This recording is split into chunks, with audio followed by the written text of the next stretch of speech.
selamat pagi, selamat hari Minggu. Sekarang kita akan memulai kebaktian kita, kebaktian Remaja Pemuda GKI Taman Cibunut. Sebelum kita mulai kebaktian kita, saya undang teman-teman semua untuk bersaat teduh.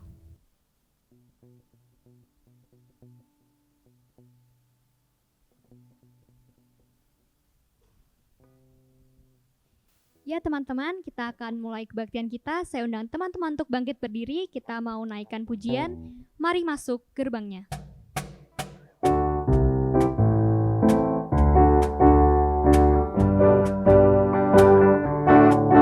Mari masuk gerbangnya dengan hati bersyukur, halamannya dengan pujian.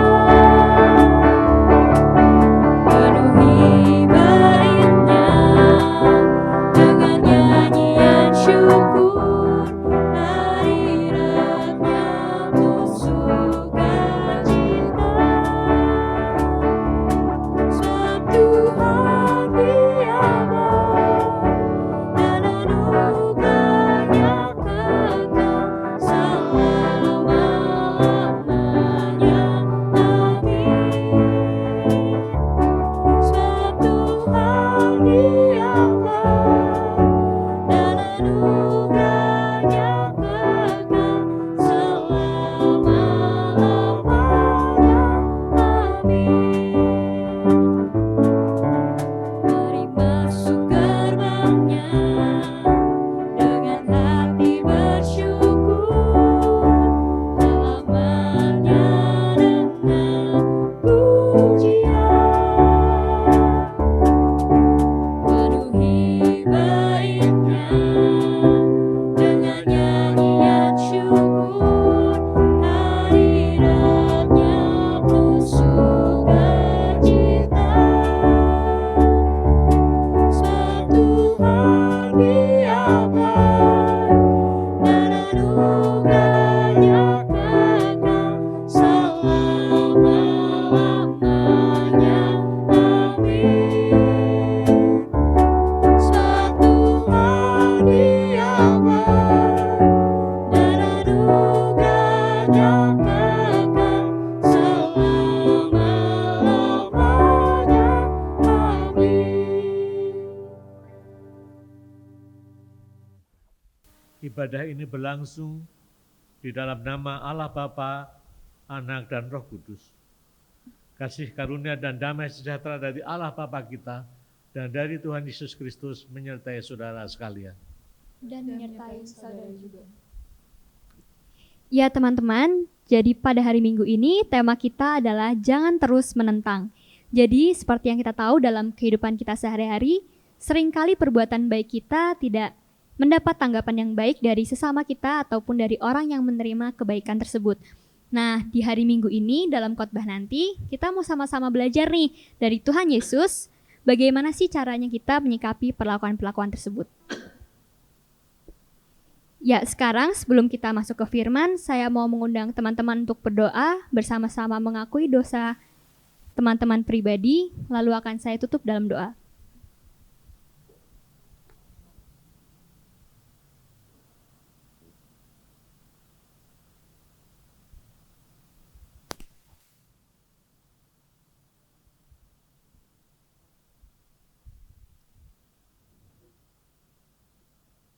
Ya Tuhan, pada hari ini kami bersama-sama datang ke hadirat-Mu. Kami, anak-anak-Mu di tempat ini, bersama ingin memohon ampun atas segala kesalahan dan dosa-dosa kami yang sering kali mengecewakan hati Tuhan. Kiranya Tuhan, Engkau yang Maha Pengasih dan Pengampun, berkenan memaafkan segala kesalahan dan dosa-dosa kami, serta memberikan kami semangat yang baru untuk menjadi murid-murid-Mu yang lebih sesuai dengan kehendak-Mu. Terima kasih Tuhan, dalam nama Tuhan Yesus kami berdoa. Amin. Karena kita telah diampuni dari segala dosa-dosa kita, saya sekarang ingin mengundang teman-teman untuk bangkit berdiri. Kita mau mendengarkan atau menerima berita anugerah dari Tuhan. Berita anugerah dari Tuhan diambil dari Mazmur 32 ayat 1 sampai 2. Dari Daud, nyanyian pengajaran. Berbahagialah orang yang diampuni pelanggarannya, yang dosanya ditutupi. Berbahagialah manusia yang kesalahannya tidak diperhitungkan Tuhan dan yang tidak berjiwa penipu. Demikianlah berita anugerah dari Tuhan. Ya teman, sebentar lagi kita akan mendengarkan firman. Kita mau sama-sama menyiapkan hati kita sambil menyanyikan lagu Karya Terbesar.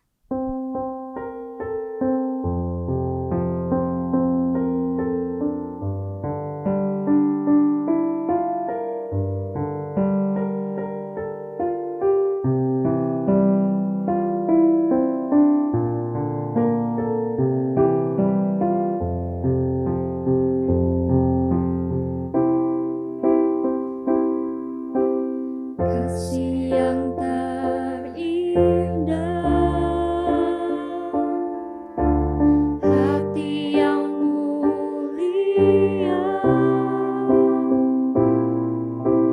hanya ku temukan di dalam-Mu, Yesusku. Pujian dari hatiku selalu di setiap waktuku, tiada pernah berubah kasih-Ku. Karya terbesar dalam hidupku, pengorbananmu yang selamatkanku. Engkaulah harta yang tak ternilai, yang ku miliki dan ku hargai. Yesus, Engkau ku kagumi.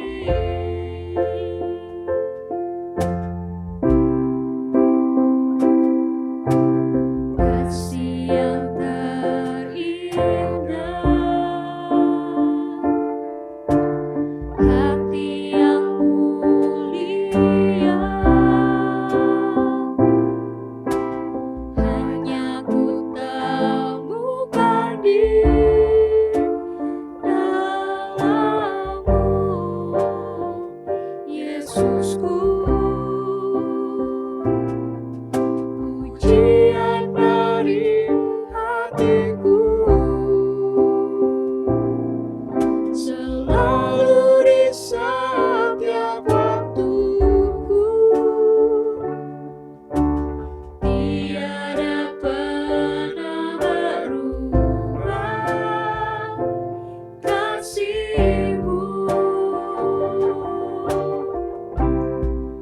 Karya terbesar dalam hidupku, pengorbananmu yang selamatkanku.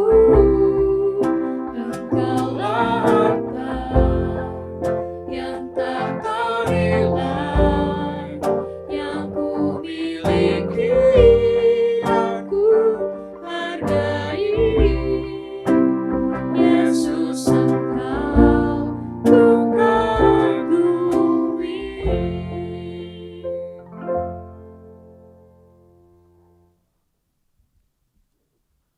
Marilah saudara sekalian kita bersama berdoa. Sebelum kita merenungkan firman Tuhan, kita mohon pimpinan Tuhan. Mari kita berdoa. Ya Tuhan, Bapa kami dalam surga, sungguh kami bersyukur kepadamu atas segala kasih dan pemeliharaan Tuhan dalam kehidupan kami semuanya. Juga kami bersyukur pada saat ini Tuhan satukan hati kami, walaupun kami tidak berdekatan secara fisik, tapi kami merasa satu. Itulah karya Roh Kudus yang menyatukan kami sebagai gereja Tuhan. Ya Tuhan, kami sebagai gereja-Mu saat ini kami datang kepadamu dalam ibadah. Ya Tuhan, layakkanlah kami semua, siapkanlah kami semuanya. Juga khususnya dalam kami membaca dan merenungkan firman Tuhan. Kiranya firman Tuhan ini boleh bermakna bagi kami semua, menjadi pedoman hidup kami dan boleh kami wujudkan. Terima kasih ya Tuhan, dalam nama Tuhan Yesus kami telah berdoa. Amin. Saudara sekalian, pembacaan Alkitab dalam kebaktian minggu ini dari Injil Matius pasal 11 ayat 16 sampai dengan ayat 19, lalu dilanjutkan ayat 25 sampai dengan ayat 30. Matius 11 ayat 16 sampai 19, 25 sampai 30. Inilah Injil Tuhan Yesus Kristus menurut Matius pasal 11 ayat 16 sampai 19, lalu dilanjutkan 25 sampai 30. Dengan apakah akan keumpamakan angkatan ini? Mereka itu seumpama anak-anak yang duduk di pasar dan berseru kepada teman-temannya, "Kami meniup seruling bagimu, tetapi kamu tidak menari. Kami menyanyikan kidung duka, tetapi kamu tidak bergabung." Karena Yohanes datang, ia tidak makan, tidak minum, dan mereka berkata, "Ia kerasukan setan." Kemudian Anak Manusia datang, ia makan dan minum, dan mereka berkata, "Lihatlah, ia seorang pelahap dan peminum, sahabat pemungut cukai dan orang berdosa." Tetapi hikmat Allah dibenarkan oleh perbuatannya. Ayat 25 sampai 30. Pada waktu itu berkatalah Yesus, "Aku bersyukur kepadamu ya Bapa, Tuhan langit dan bumi, karena semuanya itu Engkau sembunyikan bagi orang bijak dan orang pandai, tetapi Engkau nyatakan kepada orang kecil. Ya Bapa, itulah yang berkenan kepadamu. Semua telah diserahkan kepadaku oleh Bapakku, dan tidak seorang pun mengenal anak selain Bapa, dan tidak seorang pun mengenal Bapa selain anak, dan orang yang kepadanya anak itu berkenan mengatakannya. Marilah kepadaku semua yang letih lesu dan berbeban berat, aku akan memberi kelegaan kepadamu. Pikulah kuk yang kupasang dan belajarlah padaku, karena aku lemah lembut dan rendah hati, dan jiwamu akan mendapat ketenangan. Sebab kuk yang kupasang itu enak dan bebanku pun ringan. Demikianlah pemberitaan firman Tuhan. Berbahagialah kita membaca dan memelihara dalam kehidupan kita semuanya. Adik-adik sekalian, remaja, pemuda, dan saudara-saudara yang kami kasih dalam Kristus, pernahkah dalam hidup ini kalian merasa tidak disukai orang? Ya? Orang tidak suka, orang juga membenci, menentang kita semua, pernah? Ya, kalau kehidupan kita katakanlah nggak benar, kita melakukan kekerasan, kita sombong, kata-kata kita kasar, kita tidak disukai orang lain, teman-teman kita nggak suka, ya wajar ya, karena hidup kita nggak benar, nggak disukai. Tapi kalau kita sudah berusaha baik, berusaha ramah, ya, berusaha terbuka, berusaha menjalin kerjasama, relasi, pikiran yang positif, tapi masih aja yang nggak senang, nggak suka, bahkan menentang dan membenci kita. Pernah mengalami? Ya, mungkin ada yang pernah, mungkin ada yang belum. Tapi yang jelas dalam kehidupan ini, itu bisa saja terjadi. Ya, orang melakukan hal yang baik, berpikir yang baik, berbuat yang baik, tapi tidak diterima orang lain, bahkan dimusuhi. Ya, sebagai contoh, saudara sekalian, dalam Alkitab, yaitu kehidupan Yohanes Pembaptis dan Tuhan Yesus sendiri. Ya, Yohanes Pembaptis adalah utusan Allah. Dia dipanggil ya untuk memberitakan berita pertobatan. Ya. Dikatakan orang-orang tidak suka sama Yohanes Pembaptis. Ayat 18 dikatakan demikian. Karena Yohanes datang, ia tidak makan, tidak minum, dan mereka berkata, ia kerasukan setan. Ya. Jadi pemimpin-pemimpin agama Yahudi waktu itu tidak senang dengan Yohanes Pembaptis. Padahal Yohanes Pembaptis melakukan hal yang baik, berita pertobatan. Yohanes Pembaptis juga rupanya dia suka katakanlah puasa, tidak makan, tidak minum, disalahpahami seperti kerasukan setan. Ya. Tuhan Yesus juga sama, sebaliknya anak manusia ayat 19 itu dikatakan anak manusia itu Tuhan Yesus, anak ayat 19. Kemudian anak manusia datang, ia makan dan minum. Tuhan Yesus datang, ya. Gayanya beda dengan Yohanes Pembaptis. Tuhan Yesus, makan, minum, bahkan dengan orang berdosa, pemungut cukai, makan bersama. Ini juga disalahpahami oleh orang yang tidak suka. Mereka mengatakan apa? Lihatlah, ia seorang pelahap, peminum dan seterusnya.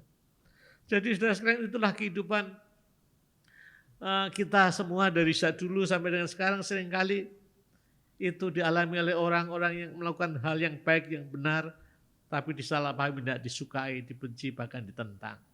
Ya. Lalu bagaimana reaksi Yohanes Pembaptis, reaksi Tuhan Yesus terhadap penentangan dari mereka nggak suka? Ya. Kalau dalam Alkitab bacaan kita tidak dijelaskan bagaimana reaksi atau respon Yohanes Pembaptis. Yang dijelaskan adalah reaksi dan respon Tuhan Yesus. Kita akan melihat bagaimana reaksi dan respon Tuhan Yesus saat orang-orang, terutama para tokoh-tokoh agama Yahudi waktu itu yang nggak suka sama Tuhan Yesus. Ya. Apakah Tuhan Yesus marah? Seperti saudara kalau ditentang, ya, sudah berbuat baik tetapi dilawan dan disukai, apakah marah? Ya mungkin marah, ya, kita juga bisa. Tuhan Yesus juga bisa marah. Bedanya marahnya Tuhan Yesus terkendali, jelas ukurannya. Ya. Bukan marah asal-asal marah melampiaskan emosinya. Ya. Kemarahan Tuhan Yesus bisa kita lihat pada ayat yang tadi enggak kita baca, yaitu ayat 20 sampai dengan 24. Di sana dikatakan Yesus mengecam beberapa kota, ya, mengecam orang-orang penduduk-penduduk yang enggak bisa menerima, yang memuji Yesus. Mengecam juga bisa dikatakan sebagai tanda marah, tetapi marah yang terkendali. Ya. Lalu apakah Tuhan Yesus membalas, ya, dengan kata-kata yang enggak suka, membalas juga dengan kekerasan dan seterusnya? Ternyata enggak, ya. Dan sekarang apa respon Tuhan Yesus, ya? Ternyata yang pertama respon Tuhan Yesus menghadapi mereka enggak suka adalah jelas Tuhan Yesus tidak membalas, ya. Tuhan Yesus tidak menentang. Tuhan Yesus juga ikut-ikutan melawan dengan kekerasan, tidak membalas dendam dan seterusnya. Sikap inilah yang mungkin juga perlu kita teladani dari Tuhan Yesus. Siapa tahu dalam kehidupan kita, ya, kita sudah belajar, berusaha, ya, melakukan yang baik, berteman yang baik, ya, berbicara yang baik, tapi ada juga yang salah paham, nggak seneng, ya, mungkin menghina kita, menyindir kita dan seterusnya. Marilah kita belajar menghadapi itu semua dengan hati yang dingin, ya. Tidak perlu emosi yang berlebihan, tidak perlu membalas dengan berlebihan, ya. Ya katakanlah sewajarnya apa yang dilakukan, apa yang kita lakukan yang benar, lakukan yang benar, ya. Kalau kita bisa mempertanggungjawabkan itu semua, ya lakukanlah dengan baik. Ya kalaupun ada nggak suka, ya sudah, kita nggak perlu terus menentang, mendendam dan seterusnya. Lalu yang kedua, bagaimana sikap Tuhan Yesus? Respon Tuhan Yesus ini menarik. Tuhan Yesus dikatakan bersyukur, ya, kepada Allah Bapa. Itu dikatakan pada ayat 25. Pada waktu itu berkatalah Yesus, aku bersyukur kepadamu ya Bapa, Tuhan langit dan bumi. Ya. Jadi Tuhan Yesus melayani dengan baik, dengan benar, tapi tidak disukai, ditentang oleh tokoh-tokoh agama waktu itu. Malah Tuhan Yesus selain tidak membalas tadi, Tuhan Yesus juga bersyukur kepada Allah Bapa. Ya, ini menarik ini. Bersyukur kenapa? Ya. Nah, kita coba lihat lanjutannya 25 tadi, ya. Karena semuanya itu engkau sembunyikan bagi orang bijak dan orang pandai, tetapi engkau nyatakan kepada orang kecil. Ya. Jadi berita sukacita, berita keselamatan, berita Injil, berita yang baik yang Tuhan Yesus sampaikan, tidak bisa diterima oleh orang-orang yang merasa pandai, merasa bijak, yaitu tokoh-tokoh agama tadi.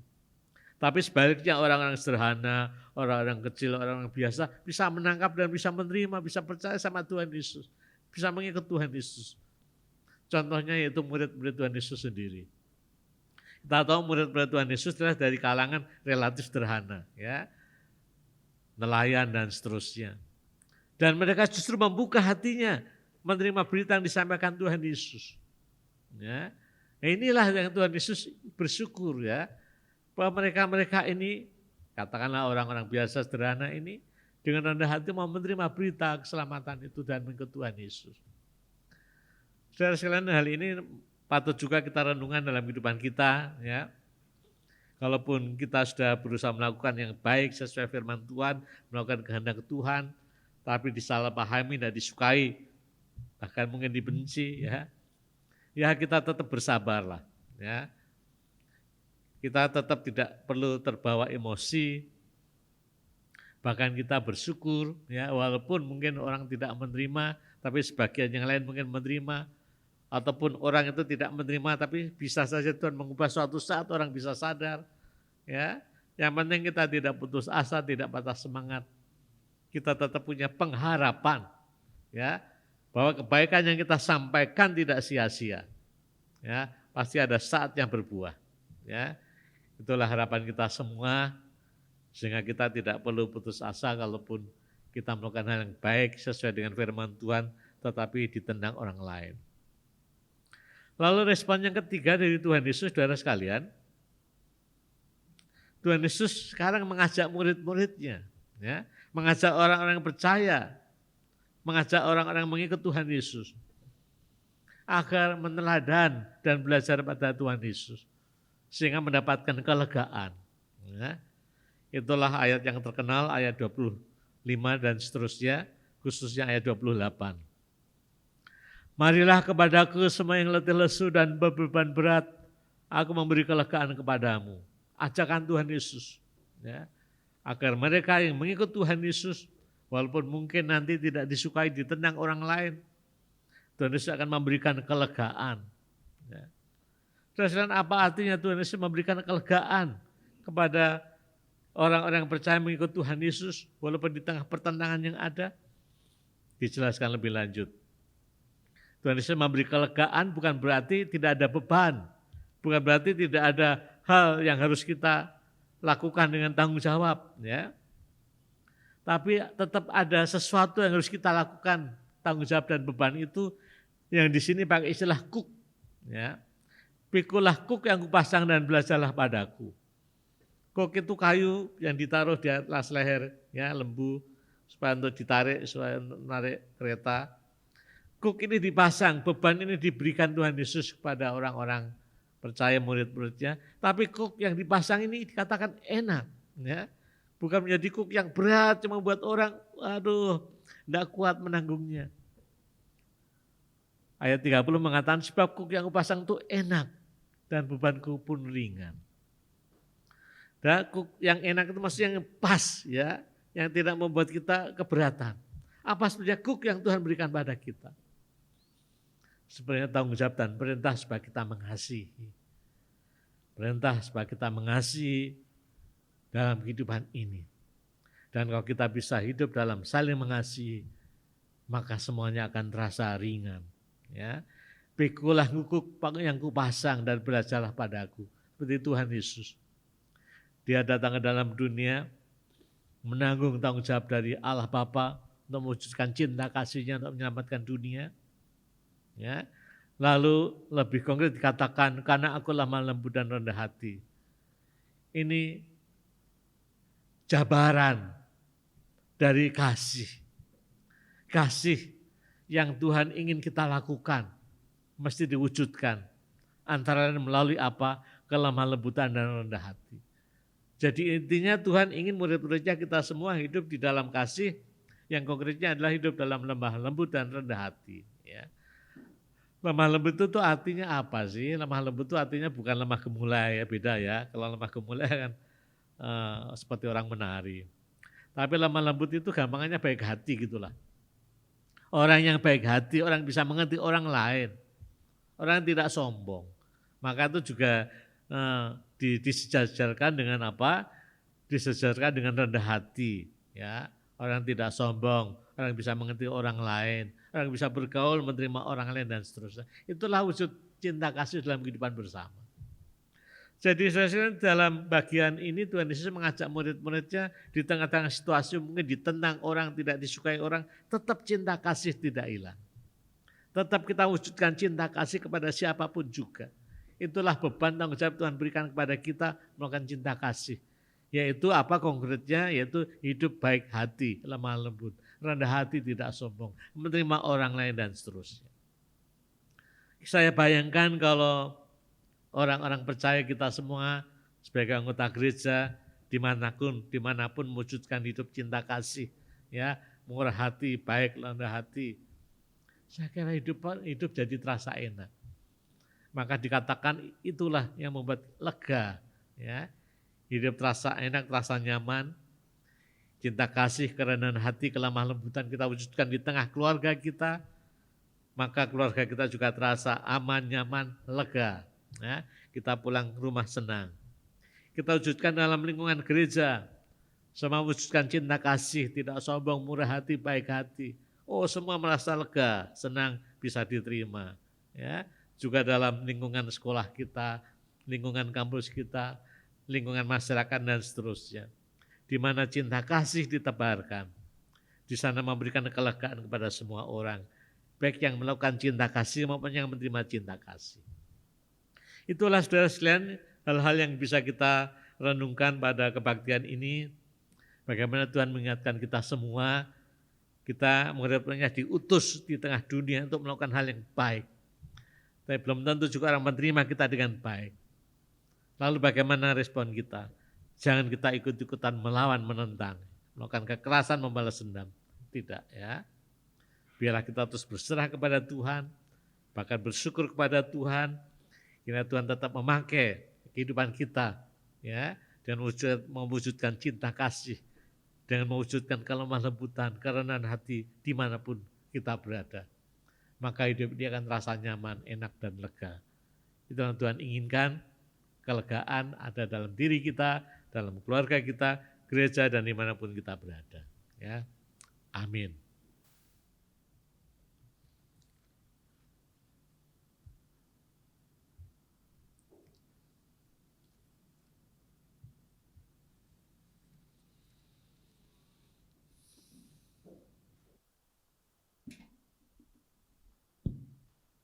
Mari kita bangkit berdiri bersama umat Tuhan sepanjang abad dan tempat. Marilah kita mengucapkan pengakuan iman kita menurut pengakuan iman rasuli sebagai berikut.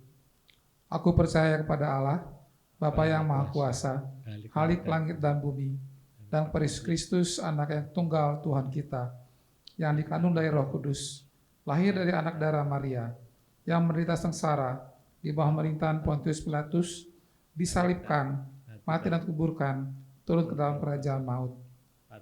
3. Bangkit pula dari antara orang mati, naik ke surga, duduk di sebelah kanan Allah, Bapa yang Maha Kuasa, dan dari sana Ia akan datang untuk menghakimi orang hidup dan yang mati. Aku percaya pada Roh Kudus, gereja yang kudus dan am, persekutuan orang kudus, pengampunan dosa, kebangkitan orang mati, dan hidup yang kekal. Amin. Silakan duduk kembali.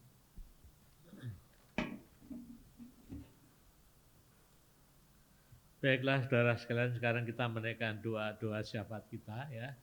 Mari kita satukan hati kita di dalam doa. Mari kita berdoa.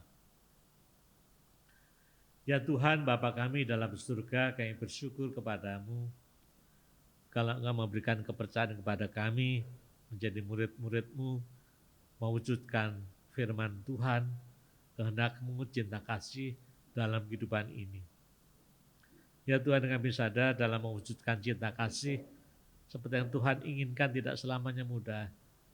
Kadangkala juga ada orang yang tidak suka, salah paham, bahkan memusuhi, menentang kami. Namun kami bersyukur saat ini Kau ingatkan kami kembali agar kami tidak berputus asa. Kami tetap setia menjalankan firman Tuhan. Dan kami percaya firman Tuhan yang kami wujudkan dalam bentuk cinta kasih yang sejati akan memberikan kelegaan bagi banyak orang, juga bagi diri kami sendiri. Tuhan pimpinlah kami semua, supaya kami juga tetap setia menjadi murid-murid-Mu. Tuhan, saat ini kami juga berdoa untuk situasi pandemi virus corona yang masih belum mereda. Kami berdoa di daerah-daerah tertentu yang masih terus banyak yang terkena infeksi virus corona ini. Dan kami berdoa kiranya Engkau menolong pemerintah pusat, juga daerah-daerah, para dokter, tim kesehatan, dimanapun mereka berada, agar dengan berkat Tuhan, virus corona ini juga boleh teratasi. Saya berdoa untuk mereka-mereka, lembaga-lembaga yang meneliti soal virus ini, sehingga bisa temukan pengobatan dan vaksin yang tepat. Ya Tuhan, kiranya melalui virus corona ini, kami semua umat manusia semakin disadarkan betapa kami adalah manusia yang rapuh. Maka kami sejatinya harus terus bersandar kepadamu dan hidup bersolidaritas satu dengan yang lain. Tuhan, saat ini kami juga berdoa untuk anak-anak-Mu, remaja pemuda yang sudah lulus, sudah naik kelas, ingin melanjutkan ke perguruan tinggi, melalui seleksi bersama masuk perguruan tinggi negeri atau seleksi-seleksi yang lain. Tuhan, berkatilah mereka-mereka semua, berkatilah usaha-usaha belajar mereka, pimpinlah dan rancanglah masa depan mereka yang baik, sehingga mereka boleh menentukan, merancang masa depannya sesuai dengan kehendak-Mu. Yang bercanggut juga memakai anak-anak-Mu, remaja pemuda untuk kehidupan ini. Engkau juga terus menyiapkan mereka semua menjadi pemimpin-pemimpin di masa depan. Ya Tuhan, kalau sekarang masih dalam masa liburan, bahkan nanti kalau masuk pun masih sebagian besar belajar dari rumah. Kau berikan hikmat kepada kami semua, bisa menjalani proses belajar mengajar dengan baik. Yang berdoa untuk guru-guru kami, dosen-dosen kami, akan mengajar dengan bijak juga.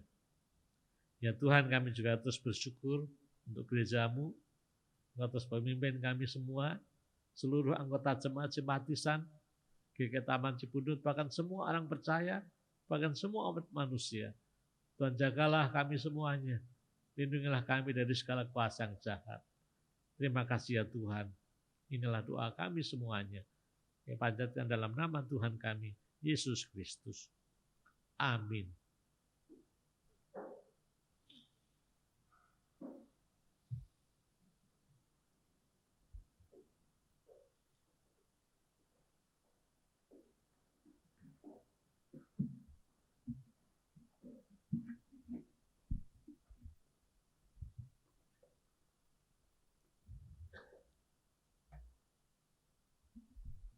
Ya teman-teman, sekarang kita akan mengumpulkan persembahan kita, tapi sebelum itu, nats persembahan pada hari ini diambil dari 2 Korintus 8 ayat 12. Sebab jika kamu rela untuk memberi, maka pemberianmu akan diterima. Kalau pemberianmu itu berdasarkan apa yang ada padamu, bukan berdasarkan apa yang tidak ada padamu. Untuk pengumpulan persembahan, teman-teman bisa mengumpulkan persembahan teman-teman dengan melakukan transfer ke rekening GKI Taman Cibunut. Untuk nomor rekening dan barcode scan akan ditampilkan di layar. Marilah teman-teman bersama kita berdoa untuk persembahan kita.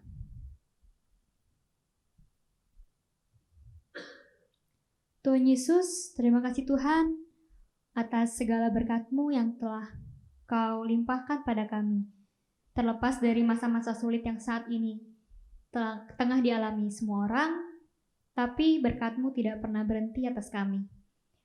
Hari ini Tuhan, kami memberikan sedikit dari apa yang telah kami terima. Mungkin jumlahnya tidak berarti, akan tetapi kami berharap dengan segala kerendahan hati, persembahan ini dapat berguna bagi gereja-Mu, bagi jemaat-Mu. Terima kasih Tuhan. Hanya di dalam nama Tuhan Yesus, kami berdoa. Amin. Ya teman-teman, jadi melalui kebaktian hari ini, kita belajar dari Tuhan Yesus dan Yohanes Pembaptis juga bagaimana kita bisa menyikapi orang-orang yang tidak menyukai kita atau tidak bersikap baik pada kita walaupun kita telah melakukan kebaikan terhadap mereka. Kita harus dapat mengendalikan diri, kita tidak boleh membalas perbuatan tersebut seperti apa yang Tuhan Yesus lakukan, yaitu tidak membalas perbuatan tersebut atau mengendalikan emosinya. Kita juga harus menjadi pribadi yang berpengharapan bahwa kebaikan yang kita lakukan itu tidak akan sia-sia dan suatu hari akan berbuah. Dengan kita mewujudkan cinta kasih, dengan mengasihi sesama kita, bersikap lemah lembut dan rendah hati, kita akan mendapat kelegaan dalam memikul kuk yang harus kita tanggung apabila kita menjalaninya bersama dengan Yesus. Untuk menutup kebaktian kita, marilah bersama kita menyanyikan lagu Kita Harus Membawa Berita.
Sekalian, arahkanlah hatimu kepada Tuhan dan terimalah berkat Tuhan.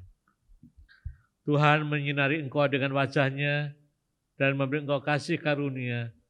Tuhan menghadapkan wajah-Nya kepadamu dan memberi engkau damai sejahtera. Amin.